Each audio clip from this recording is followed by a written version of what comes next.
Hey, this is Doc Yates. I'm a naturopathic doctor, registered acupuncturist, and a kinesiologist, owner of the Yates Naturopathic Clinic, and the founder of the interactive health website, Able Health. And this is the Simply Health Podcast, a show for females where I work to simplify and demystify the secrets of achieving optimal health naturally, based on my own experience in working with thousands of female patients over the past 15 years of my clinical practice.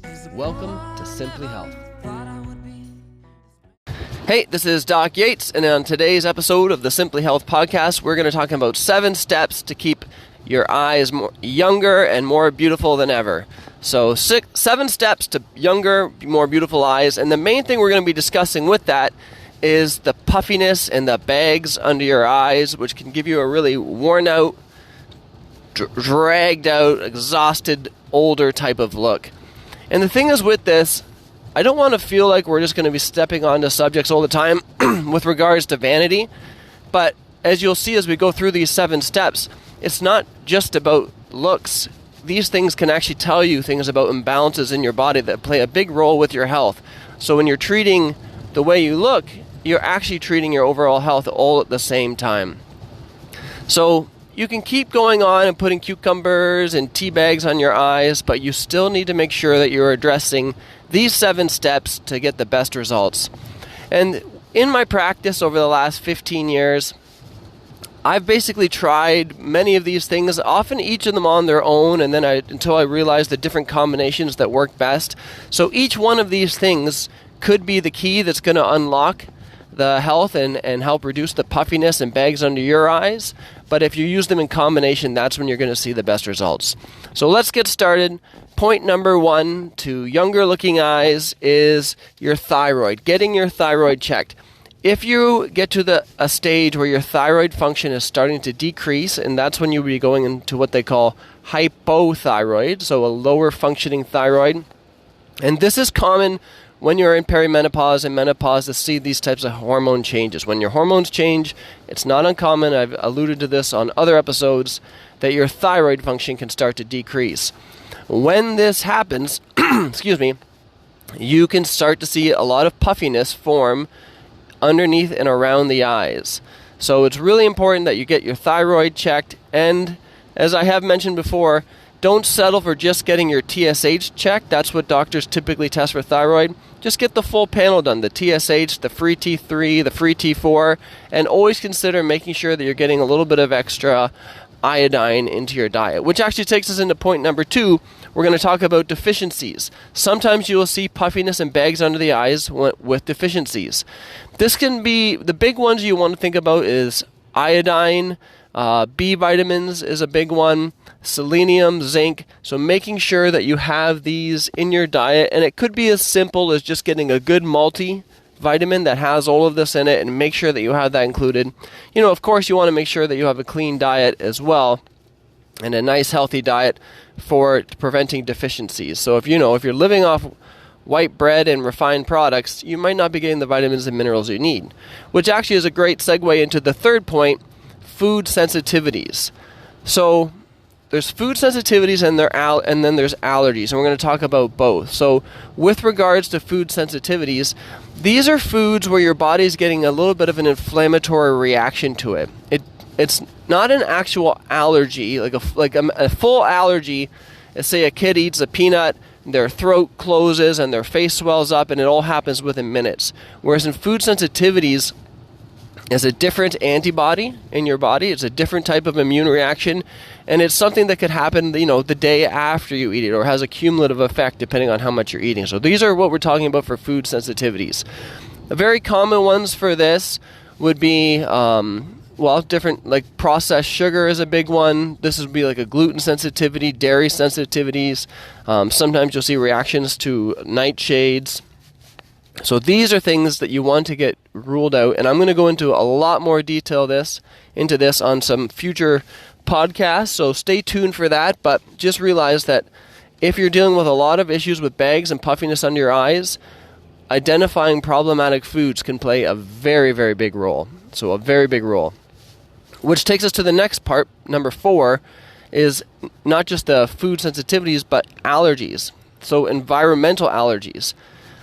These are when you'd call them, they used to call them like allergic shiners. So when you see the puffiness under your eyes, but they have a lot of more of a dark color to it, often people think lack of sleep, and we'll get into that next, but it can also be related with allergies.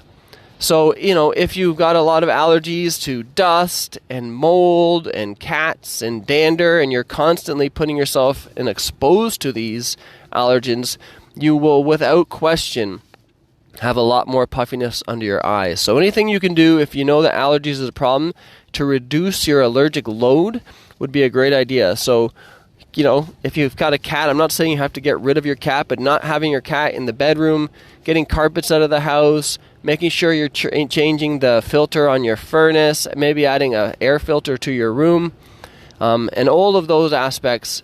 And then you could consider natural antihistamines. We'll discuss that in a lot more in depth in a future podcast as well. But point number 4, reducing environmental allergens if you're predisposed to allergies. Number 5, this is the one everyone thinks about when it comes to bags under your eyes. It's your sleep. And if you want, you should definitely go back and listen to a previous podcast that we did about perimenopause and your sleep, because there's several factors that can play a role with your sleep when it comes to perimenopause and menopause. A lot of that is including hormone balance. So as you can see, that hormone balance, which affects your sleep, and your sleep is off, then you start getting bags under your eyes, and then you start feeling older, looking older, not feeling great. All can go back to hormone balance. So make sure you're getting a good night's sleep.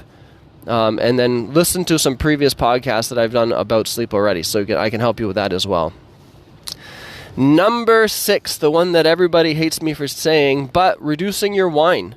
Especially, it's the sulfites in wine and the tannins in wine for a lot of people can really cause a lot of puffiness in their face and in their eyes. And when you get that removed, you'll see a lot of those issues improve. I had a client not too long ago who had constant sinus issues and then a lot of irritation around their eyes and puffiness under their eyes.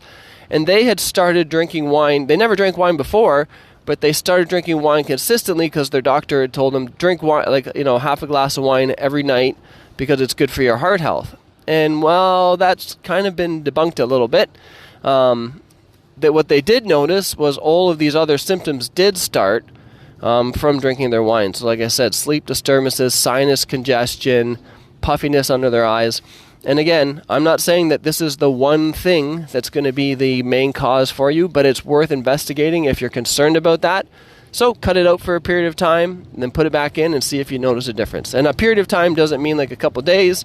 I mean, you probably want to cut it out for about 6 to 8 weeks.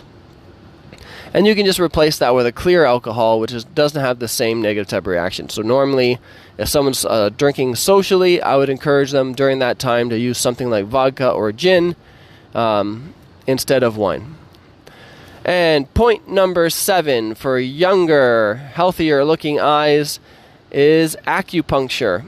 So acupuncture does a really good job at reducing puffiness, swelling, fine lines, in and around the eyes. And for this point, because it's such a shallow point, you don't even need to use the full acupuncture needles. Just the little stick-on Band-Aid needles, which are called acupuncture press tacks, can be stuck around the eye. So if you take your finger and you feel around your eye, and you can just feel the bone around the eye, so not your eyeball itself, but the eye socket, the bone that lines the edge of your eye socket, the orbital bone. This is around the areas that the acupuncture needles are replaced, and to help reduce the puffiness and swelling of your eyes. And that's a perfect example of another case that I saw in practice where that was the only thing we did, and it alone made a huge difference. So when you're using all of these in combination, that's when you can see the best results. And when you're identifying each of these problems and getting them addressed, you will see the best results. So let's just review them all. So we had low thyroid, getting that checked, full thyroid panel. Point number 2, addressing any deficiencies. So make sure that you've got maybe a multivitamin in place that's got all your B vitamins, your selenium, iodine, zinc. If there's any issues with food sensitivities, looking into that.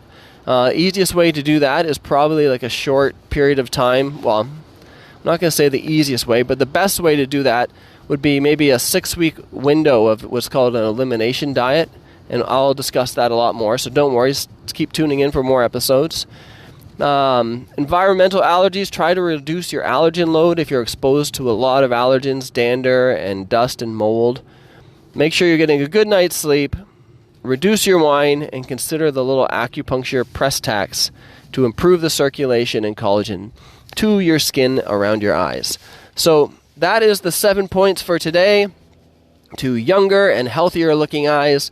I hope this was helpful, and if you do have any questions, keep tuning in for more answers at the Simply Health Podcast. This is Doc Yates signing out. Thanks for tuning in to Simply Health. If you want to learn more about health, check out Able Health. If you want to see some of the other projects that I've been working on in health, business, music, and life, please check out the links below.